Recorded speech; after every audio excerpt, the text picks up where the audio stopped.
चतुर्थी का व्रत करने वाली जो माताएं होती हैं, जो चतुर्थी का व्रत करती हैं, आज भी चतुर्थी मान्य हो रही होगी, तो चतुर्थी का जो व्रत करने वाली होती हैं, जो चतुर्थी का पूजन करने वाली होती हैं, उनके भीतर का एक भाव होता है कि जैसे ही शाम का समय आए चंद्रदेव का पूजन करें, चंद्र जब प्रकट हो जाए, कलश भर लिया, उसके नीचे आखा दाना रख दिया, चावल गेहूँ जो भी आप रखते हो पूजन के लिए, ऊपर पात्र आदि रख दिया जलाशय, फिर अपन ने घी का दिया लगाकर पूजन भी कर ली। तो जो चतुर्थी का पूजन करने वाली होती हैं, जो चतुर्थी का नियम व्रत धारण करने वाली होती हैं, बड़ी बड़ी चतुर्थियां करती हैं या उसका नियम धारण करती हैं, तो चतुर्थी का जो पूजन करती हैं वो किस चीज के लिए होता है? केवल संतान, पुत्र, परिवार, हमारा कुटुंब, हम जिस कुल में हैं, हमारा कुल वैभव की ओर बढ़े, संपदा की ओर बढ़े और उसकी आयु बढ़े, वैभव बढ़े। बहुत ध्यान दीजिएगा महाराज, चतुर्थी की पूजन में जो आप आखा दाना रखते हो, गेहूं वगैरह कुछ भी जो भी रखते हो, उसकी बड़ी महत्वता होती है महाराज। यहाँ तक कहा गया है, चतुर्थी की कथा तो आप लोग पढ़ते होंगे,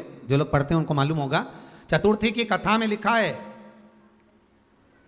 चौथ माता के व्रत में वर्णन किया गया है कि वो आखा दाना जो रखा जाता है, मान लो कोई जरूरी काम होता है तभी आखा दाना को रखा जाता है, संभाल के रखते हैं कि हम इस काम के लिए जा रहे हैं और हमारा ये कार्य सफल होना चाहिए।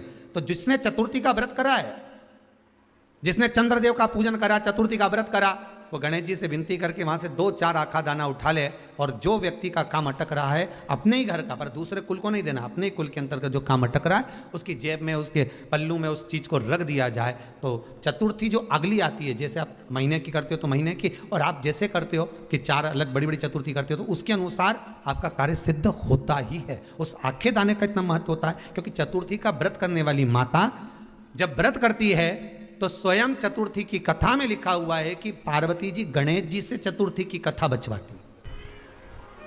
चतुर्थी की कथा बाची किसने थी? स्वयं गणेश जी महाराज ने। और सुनी किसने थी? माता पार्वती। चतुर्थी की कथा जब होती है तो उसको स्वयं गणेश जी बाच रहे हैं, तो व्रत कौन सुन रही है? माता पार्वती। और आपने जो आखा दाना लिया वो गणेश जी के भाव से लिया, गणेश जी से निवेदन करके, विनय करके, प्रार्थना कर उसको प्राप्त किया, आपने उसको लिया।